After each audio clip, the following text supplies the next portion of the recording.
그러니까 11GBps는 결국은 원래 보내려고 하는 011 이런 정보들이 있는데 이게 잘 구분되게끔 어떻게 보낼 거냐에 대한 얘기고, 그렇게 하려면 기본적으로 공정부터 설계, 뭐 재료라든가 패키징까지 모든 것들이 잘 아우러져야 잘 된다라는 거예요.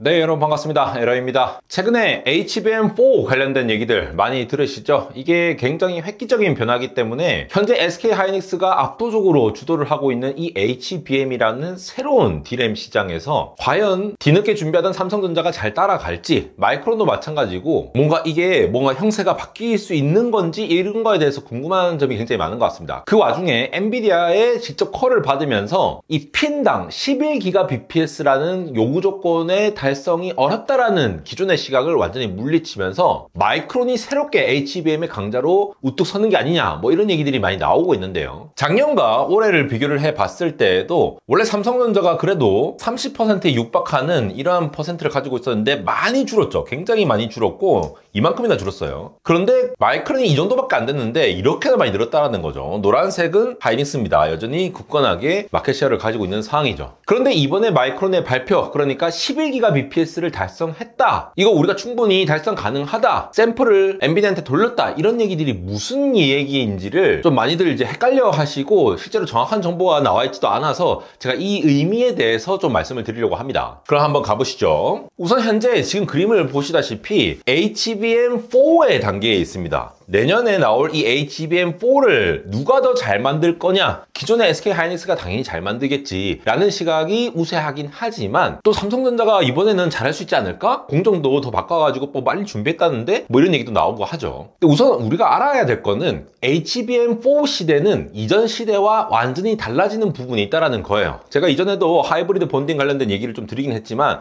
그거 말고도 기본적으로 HBM4라는 애가 달성해야 되는 조건이 기존과는 완전히 달라집니다. 여기 보십니까? Number of IO라고 돼 있는 게 있죠. 이게 1024로 쭉 유지가 되다가 처음으로 2048로 바뀌어요. HBM4에서. 뭔가가 쭉 있다가 2배로 갑자기 늘면서 이 파란색 보이십니까? 밴드위스라고 하는 부분이 갑자기 이렇게 껑충 뛰는 이 기울기가 아예 달라지는 부분 보이시죠? 이게 바로 IO에 대한 효과가 많이 달라졌다라는 건데요. 즉 데이터가 왔다 갔다 하는 그 신호의 수가 기존에는 1024개의 통로만 있었는데 갑자기 2배나 늘었다라는 겁니다. HBM4에서. 흔히 이제 밴드위스라고 하죠. 한 번에 보낼 수 있는 이 데이터의 양이라고 하는 거를 추석 연휴에 고속도로에 굉장히 많이 비유를 하잖아요. 이 통로가 차선이 좁아지면 좁아질수록 원래 가려고 하던 차들이 막 막히기 시작하면서 제대로 안 뚫어지잖아요. GPU에서 데이터를 많이 보내려고 해도, 많이 읽어내려고 해도 통로 자체가 좁으니까 많이 못 던져지는 거죠. AI에서는 그렇게 메모리와 프로세서 간에 왔다 갔다 하는 것들이 굉장히 많은데 그거를 극단적으로 높여준 게 바로 하이 밴드위스 메모리, 바로 HBM이죠. 근데 그게 1024개나 됐던 거에 2048개로 2배가 늘어납니다. 그런데 지금 얘기하는 IO 핀, 마이크론이 11GBps를 달성했다, 이런 얘기는 이 2048개의 통로들, 핀이 있는데 그 핀 한 개가 11GBps를 달성하냐라는 거예요. 무슨 말씀인지 아시겠습니까? 12GBps짜리가 2048개를 달성을 해야 되는 상황입니다. 지금 이 조건 자체가. 그래서 최근에 기사를 보면은 이런 내용들도 있죠. 마이크론이 가장 빠른 11GBps HBM4 모듈, 아마 이 기사를 보고 국내에서도 많은 언론사에서 이걸 차용해서 이야기되고 하고 있는 것 같은데, 저 11GBps가 그래서 뭔데? 그게 뭔데 마이크론 CEO가 굳이 그걸 찝어가지고 실적 발표 때 뭔가 루머가 돌고 있던 거. 야, 너네 11GBps 못 달성하는 거 아니야? 아는 사람들이 이렇게 물어봤는데 마이크론이 아니다, 우리 11GBps 이상의 핀 속도를 가지고 대역폭도 그래서 11 곱하기 2048에서 2.8TB/s의 밴드위스를 가지는 역대 가장 빠른 HBM4를 만들었다. 그 첫 샘플을 생산해서 출하를 했다라고 얘기를 하고 있어요. 그러니까 이 의미를 정확히 모르면은 뭔가 하이닉스보다 더 잘한 것 같은데? 뭐가 대단한 걸 한 것 같은데? 라고 이해를 할 수가 있는 거죠. 물론 잘했죠. 근데 이거 정확하게 이해를 할 필요가 있다는 겁니다. 그래서 차근차근 정리하려면은 먼저 밴드위스라는 걸 알아야 돼요. 밴드위스, 이거 뭐 제가 많이 말씀드렸지만도 한 번에 내보낼 수 있는 데이터 양이라고 볼 수가 있죠. 우리가 반도체 칩을 만들면은 칩이 있고 또 다른 칩이 있잖아요. 엔비디아가 설계한 GPU 칩이 있을 거고 메모리 칩이 따로 있단 말이에요. 그럼 걔네들을 왔다 갔다 해줘야 되는데 그 왔다 갔다 하는 통로의 개수가 얼마냐, 그리고 그 통로 안에서도 한 번에 빠르게 보낼 수 있는 양이 얼마냐, 이런 걸로 인해 정해집니다. 그래서 보통 IO 핀이라고 하는 거 개수, IO 핀의 개수, 아까 이제 1024개, 2048개 이렇게 얘기하던 그 IO 핀의 개수, 물리적인 통로의 개수가 몇 개냐라고 하는 것과 그 각각의 통로에서 실제로 스피드가 얼마냐, IO 핀의 스피드라고 볼 수가 있죠. 이거 두 개가 곱해져가지고 밴드위스가 결정된다는 거죠. 당연하겠죠. 정말 빨리 달리는 사람들이 있는데 정말 빨리 달리는 사람들이 굉장히 많은 여러 가지 길로 각자 이렇게 가면은 여러 사람들이 막 통과할 수 있잖아요. 근데 굉장히 많이 빨리 뛰더라도 통로가 한 개뿐이면은 줄 서서 들어가야 되겠죠. 혹은 통로가 아무리 많다 하더라도 달리기가 빠르지 않고 굉장히 느릿느릿한 사람이 하면은 정해진 시간에 많은 사람들이 통과를 할 수 없을 겁니다. 이런 개념으로 이해를 하시면 되겠고, 그래서 사실 이거 자체는 굉장히 간단하죠. 이해가 되잖아요. 물리적으로 이해가 되잖아요. 방금도 제가 달리는 사람, 뭐 느린 사람으로 설명해 드렸듯이 이것만 이해하면 이게 기본적인 스펙의 기본 내용인데, 단순한 이 속도를 올리는 과정, 특히 이 스피드, 한 사람의 달리기 속도를 정하는 이 스피드, IO 핀의 스피드라는 걸 올리는 과정 자체가 단순하지는 않다라는 겁니다. 그러니까 이게 바로 기술력의 척도가 되고, 마이크론이 11GBps, 우리 핀 11GBps 이상 넘었어요 라고 하는 공식석상의 발언이 주목을 받는 거죠. 흔히 우리가 핀이라고 얘기를 하면은, 지금 보시면은 여기 칩이 있으면은 바깥에 이렇게 빼져 있는 거 보십니까? 이렇게 막 이렇게 전선들이 막 뽑아져 있잖아요. 원래는 웨이퍼에서 요거 칩 한 개만 나오는 건데, 이렇게 와이어로 이쪽 부분들, 이런 애들을 다 뺀다라는 겁니다. 흔히 우리가 이거를 와이어 본딩이라고 얘기를 하죠. 이 칩에서 다른 칩으로 뭔가 전송하려면은 뭔가 연결이 되어 있으니까 통로가 있어야 되겠죠. 그 통로를 이 와이어로, 전선처럼 와이어로 이렇게 엮은 본딩이다 해갖고 이 끄트머리에 다 외치를 하고 있어요. 그래서 와이어 본딩이라고 얘기를 하는 건데, HBM이 특이한 점은 바로 이 와이어 본딩을 사용한 게 아니라 여기 보시는 TSV라는 놈을 사용했다라고 제가 여러 번 말씀드렸죠. 원래라면은 이 D램 다이라고 하는 이 D램 칩이 있잖아요. 그러면은 겉으로 이렇게 와이어를 이렇게 연결을 했을 거야. 이렇게 보통 이렇게 겉으로 나가는 핀들을 이렇게 하면은, 근데 이 가장자리 부분이 면적이 한계가 있으니까 몇 개 못 하겠죠. 그런데 이거를 엘리베이터처럼 뚫어가지고 하면은 이 위에 있는 애들도 물리적으로 가깝게 밑으로 전달할 수가 있겠네? 라고 할 수가 있는 거예요. 그래서 이렇게 쭉쭉쭉 뚫어 놓으면은 각각의 D램 다이들이 툭툭 뚫어가지고 이 TSMC의 인터포저를 겪어가지고 GPU로 연결된다 하면은 이 사이에 왔다 갔다 하는 통로의 개수가 1024개에서 2048개로 간다. 지금 HBM4가 그런 상황입니다. 근데 그 통로에서 이 11GBps를 달성한다라는 거를 하려고 하면은 뭐 어떤 것들이 필요하냐라는 걸 생각을 해볼 필요가 있는데, 자, 여러분 생각해보세요. 반도체는 우리가 흔히 클락이라고 하죠. 오실레이터를 박아가지고 이 11GBps의 데이터를 보낸다라는 거는 0, 1, 1, 0, 0, 1 뭐 이런 식으로 보내요. 이렇게 이게 뭐 수십 나노에서 수나노밖에 안 된다라는 거죠. 이 하나의 간격이 굉장히 좁은 거죠. 근데 우리가 흔히 이제 이게 0, 1, 1, 0, 0, 1, 0, 1 이렇게 얘기는 하긴 하지만, 실제로 이 데이터를 보내보면은 이렇게 깔끔하게 직각으로 안 나옵니다. 뭐 이렇게 왜 뭉개져요. 이렇게 뭉개져. 당연하겠죠. 실제로 뭔가 전기 신호를 보내는 건데, 얘가 물리적으로 전자들이 이동할 때 걸리는 속도가 있고 떨어질 때 속도가 있는 거예요. 이렇게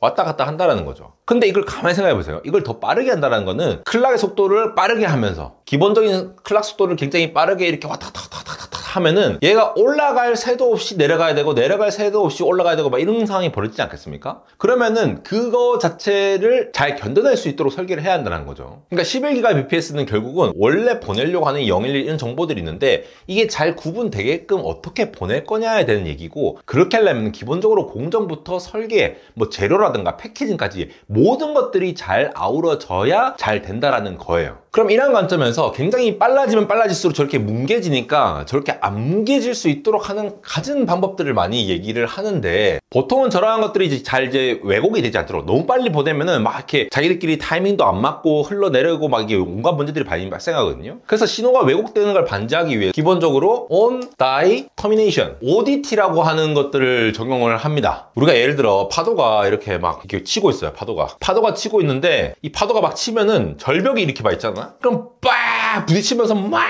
깨질 거 아니에요. 그죠? 근데 만약에 이 벽이 아니고 뭔가 이렇게 모래사장으로 이렇게 싹 돼 있으면은 얘네들이 와서 가자 했는데 약간 사사사사사사 이렇게 흡수되지 않겠습니까? 요런 거를 상상하시면 되는데, 왜냐? 온다이 터미네이션이라고 하는 거는 뭔가 굉장히 신호가 빨리 전송되면서 막 하면은 이 칩의 끝에서 반사되어 나오는 신호가 있거든요. 파도가 막 밀려가지고 절벽에 딱 부딪히면은 반사돼서 와 깨지듯이 반도체 칩에서도 전류가 막 흘러갖고 신호가 전달되고 있는데 끝에 가가지고 하면 끝에 아무것도 없잖아. 그럼 반사돼서 튕겨 나오는 신호 때문에 원래 보내는 신호와 섞이는, 그래서 왜곡이 되는 일이 벌어집니다. 그거를 잘 터미네이션 하기 위해서 마치 여기에 모래사장을 깔듯이 혹은 뭐 방파제를 깔듯이 좀 완화시켜줘가지고 칩 내부의 신호를 이렇게 흡수시키는 그러한 거를 ODT라고 해요. 근데 이 방식도 있고 또 뭐가 있느냐, 흔히 이제 오디오 이퀄라이제이션이라고 하잖아요. 이퀄라이저 Q라고 하는 것도 쓰는 것이 신호가 어떻게 왜곡될지를 미리 얘 1로 보내면은 라우팅을 이렇게 엮어갖고 이렇게 돌려다 보니까 얘들 모양이 일반적으로 이렇게 돼. 그러면은 미리 알고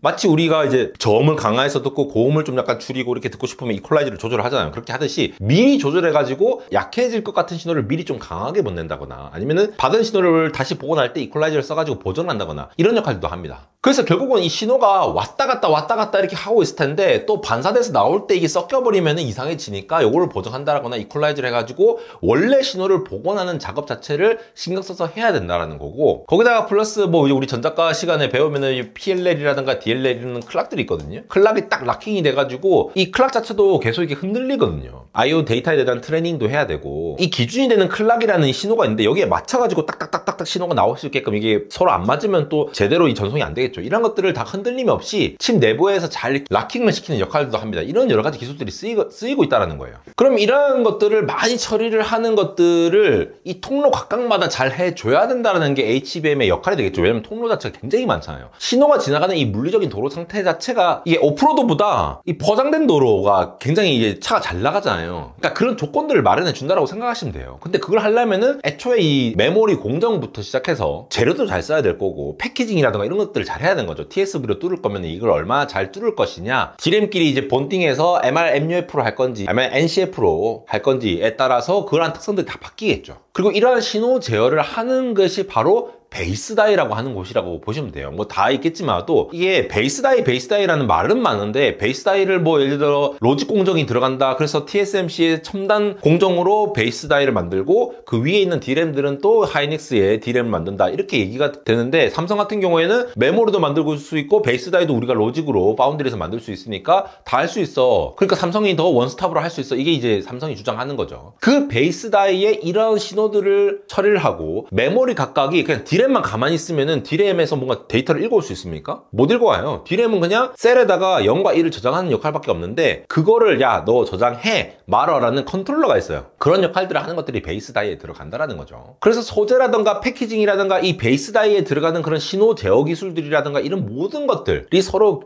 엮여 있기 때문에 IO 핀의 11기가 BPS를 달성했다라는 것들이, 이런 것들이 종합적으로 잘 돼야 한다는 겁니다. IO 핀에 뭔가 새로운 기술이 등장한 그런 느낌을 이해를 하시면 안 된다는 거예요. 이게 베이스 다이, 여기 로직 다이라고 되어 있는 부분이 베이스 다이거든요. 왜 로직 다이라고 하느냐? 다른 것들은 메모리 다이거든요. 메모리 다이와 로직 다이가 뭐가 다르냐? TSMC에서 흔히 만드는 그런 뭐 애플의 어떤 칩, 퀄컴의 어떤 칩, 이런 칩 있잖아요. 엔비디아의 GPU 칩, 이런 것들은 로직 다이라고 부릅니다. 로직 반도체라고 하는 거죠. 파운드리라고 흔히 부르는 거. 그 파운드리에서는 실제로 어떤 연산이라든가 프로세서, 이제 메모리를 하더라도 SRAM 같은 그런 캐시들이 주로 다루어지는 거죠. 그런 것들은 이제 로직 다이, 로직으로 표현될 수 있는 것들. 그래서 뭐 게이트 올 어라운드니 핀패시니 이렇게 얘기 나오는 것들, 요즘 3나노, 5나노 얘기 나오는 것들은 다 로직 반도체입니다. 근데 하이닉스나 마이크론, 삼성전자 같은 메모리를 만드는 공정은 따로 있거든요. D램 공정이 따로 있고 낸드 플래시 공정이 따로 있습니다. 걔네들은 또 다른 공정을 사용해서 이 부분을 만드는데, 얘네들을 컨트롤할 수 있는, 그리고 통로들의 신호들을 제어를 잘 할 수 있는 것들을 이 베이스 다이 안에 넣는다라는 겁니다. 그러면 이러한 IO를 잘 설정을 하려고 하면은 기본적으로 이 IO 속도를 빠르게 할 수 있는 그 파이라는 피지컬 레이어 부분이 있어요. TSV를 통해서 아날로그 신호가 들어올 텐데, 아날로그 신호와 어떤 믹스드 시그널들이 막 혼조대가 같이 있으면은 그걸 잘 보정해갖고 이퀄라이저라든가 아까 ODT라든가 이런 신호 반사를 잘 막아가지고 이렇게 빠른 속도에서도 신호들이 잘 복원이 될 수 있게끔 하는 기술들이 베이스 다이에 들어간다라는 겁니다. 뿐만 아니라 아까 말씀드렸죠. 여기 안에서 이 메모리들을 읽어와 여기 쓸게 GPU와 왔다 갔다 하는 부분들, 그러한 부분들을 여기서 잘 컨트롤해주는 이런 로직들이 들어가야 될 거고, 그러한 역할들을 왔다 갔다 하면서 이 파이와 파이들이 서로 다른 파이들끼리 연결을 해주면서 메모리와 GPU 간의 중간 역할을 한다. 인터포저가 통로 역할만 데이터밖에 안 한다고 하면은 이건 실제로 지능적으로 얘가 왔다 갔다 할 때 신호를 잘 정리할 수 있는 역할을 한다라는 거예요. 그게 베이스 다이의 역할이라는 겁니다. 뭐 그 외에도 뭐 많아요. 뭐 전력을 관리할 수 있는 PMU, 파워 매니지먼트 유닛 같은 것들, 이런 것들도 있고, 그런 것들을 다 여기 넣어놓는 거예요. 지금까지 얘기 들어보시면 어떤 느낌이 듭니까? 마이크론이 11기가 bps를 달성하기 위해서는 이 윗부분에 본딩이라고 하는, 그동안 시장에서 많이 주목받던 이 본딩 기술이라는 거, TSB 기술이라는 거, 이런 게 중요할 것 같지만 실제로 그 부분도 굉장히 중요한데 베이스 다이에서 이걸 컨트롤하는 게 굉장히 중요하죠. 마이크론이 직접 여기에 들어가는 핵심 설계를 해줘야 된다는 거예요. 로직 쪽도, 원래 메모리 하던 회사인데 로직 쪽도 만들어야 된다는 거예요. 그래서 결국 마이크론의 설계 기술과 제조 기술을 합쳐가지고 11기가 bps를 달성할 수 있냐 없냐가 결정된다라고 이해를 하시면 되겠고, 그런데 이 IO 스피드가 왜 대표 지표가 될 수 있느냐라고 하면은 결국은 HBM이 이렇게 쌓아 올리잖아요. 그리고 엔비디아 GPU 막 돌면 엄청 뜨겁잖아요. 뜨거운 상황에서도, 굉장히 이 뭔가 인터페어스 맞고 극한 조건의 상황에서도 이 2048개라는 IO 통로들의 각각의 신호들이 진짜로 12기가 bps로 돌리더라도 잘 전송이 될 거냐라는 거를 잘 설계를 하기 위해서 이 위에 있는 요 발열이라든가 요 번딩을 했을 때도 이제 그 NCF로 막 이렇게 필름이 막혀져 있을 텐데 발열을 잘 이렇게 발산을 할 수 있을 건지, 그리고 이 밑에서 베이스 다이에서는 얘네들을 잘 컨트롤 할 수 있는 건지, 신호를 잘 이제 보정할 수 있는 건지, 이런 기술들이 다 복합적으로 들어가야 되고, 겹겹이 쌓여 있으니까 아무래도 열이 빠져나가기가 쉽지가 않겠죠. 거기다가 모든 신호들이 서로 간섭 없이 잘 해서 잘 전달하는 것까지, 이런 것들이 메모리 회사의 설계, 베이스 다이 부분, 그리고 TSMC와의 협력, 이런 모든 것들이 굉장히 많이 필요하다라는 겁니다. 그래서 앞으로를 보면은 앞으로가 더 재밌어 사실. 카이스트 랩에서 이제 발표를 해주신 내용인 것 같고, 여기 2TB 인터커넥션 앤 패키지 레버리터리, 앞에서도 이제 그 그래프를 보여드렸죠. 여기 WCC FTech에서도 외국 언론에서도 이제 차용해가지고 보여주는 것이, 자, HBM4에서 이렇게 파란색 부분 IO 핀 늘어나죠? 점점 2배로 늘어납니다. 압도적으로 늘어나죠. 앞으로 이 게임이 어떻게 될지 모른다라는 거를 보여주는 거기도 해요. 각각의 핀의 개수가 물리적으로 많아지는 상황인데, 그러면 더 촘촘하게 뚫어야 될 거고, TSV를 계속 뚫어야 될 건데, 그 각각의 핀들이 또 기가 bps, 여기 하이어 데이터 레이시라고 되어 있잖아요. 빨간색 부분인데 얘네들도 계속 빨라지고 있어요. 11기가에서 점점 빨라지고 있어요. 계속 이렇게. 이 빨라지는 거를 견뎌나가면서 하려면은 메모리에서도 잘해야 되고, 그리고 그거를 베이스 다이에서 설계도 굉장히 잘해야 되고, 그걸 다 합쳐가지고 패키징도 잘해야 한다는 거예요. 그래서 단순히 이 12기가 bps를 달성하는 특별한 기술이 있다라고 생각을 하시기보다는 IO 속도를 높이는 그냥 단일 기술이 아니라 반도체 개발의 전 과정을 얘기를 하는 건데, 12기가 bps 자체에 대해서 너무 꽂혀서 생각할 필요가 없다는 거예요. 그냥 HBM을 잘 만들어야지 11기가 bps가 나온다, 이렇게 생각해야 되고, 여러 기업들이 같이 잘 만들어야 된다. 결국 이게 종합 예술이라는 거죠. 엔비디아 같은 AI 기업들이 자기 칩 성능을 최고로 끌어낼 수 있으려면은 결국은 신뢰도가 높아야 되는데, 이 신호를 11기가 bps에도 잘 나오냐. 근데 여기서 드리고 싶은 말씀은, 마이크론이 우리 11가 됐어요, 우리 뭐 벌써 샘플 출하했어요. 여러분 이것도 잘 기억을 해야 돼요. 아시는 분은 다 아시겠지만 샘플을 출하했다는 거예요. 샘플, 웨이퍼 전체로 해가지고 이제 좋은 칩들 다 볼관해가지고 KGD들, 충분히 좋은 애들만 다 골라내가지고 다 쌓아 올려가지고, 또 그 중에서도 이제 크랙 발생해서 이제 버리고 계속 버리다가 잘 만든 하나만 엔비디아한테 줘가지고 콜을 할 수도 있다는 거예요. 그러니까 양산을 했다는 게 가장 중요한 포인트고, 양산을 한다라고 했을 때의 수율이 얼마인지가 가장 중요한 거지, 그냥 우리가 뭐 이제 요거 샘플 컬 받았어요 라는 것 자체는 의미가 없는 건 아니지만 아직은 더 기다려 봐야 한다는 거예요. 제가 늘 말씀드리지만 전고체 배터리, 한창 우리나라에서 전고체 배터리 막 이렇게 관심이 많을 때 전고체 배터리에 대해서 정말 미래 기술을 알고 계시는 분들도 있는데, 지금도 전고체 배터리 만들 수 있어요. 만들 수 있단 말이에요. 하나 만들려면 만들 수 있단 말이에요. 근데 그게 양산이 안 되기 때문에, 돈이 안 되기 때문에 그게 문제가 된다는 거예요. 그러니까 이것도 마찬가지로 그런 상황으로 봐야 된다라고 말씀드리면서, 아직 뭐 기사라든가 해외 언론이라든가 이렇게 얘기 나온 내용들을 보면 정확한 내용은 안 짚어지고 그냥 뭐 11기가 bps라는 이런 자극적인 워딩만 강조가 되고 있는 것 같아서 한번 정리를 해 보았습니다. 지금까지 에러였습니다.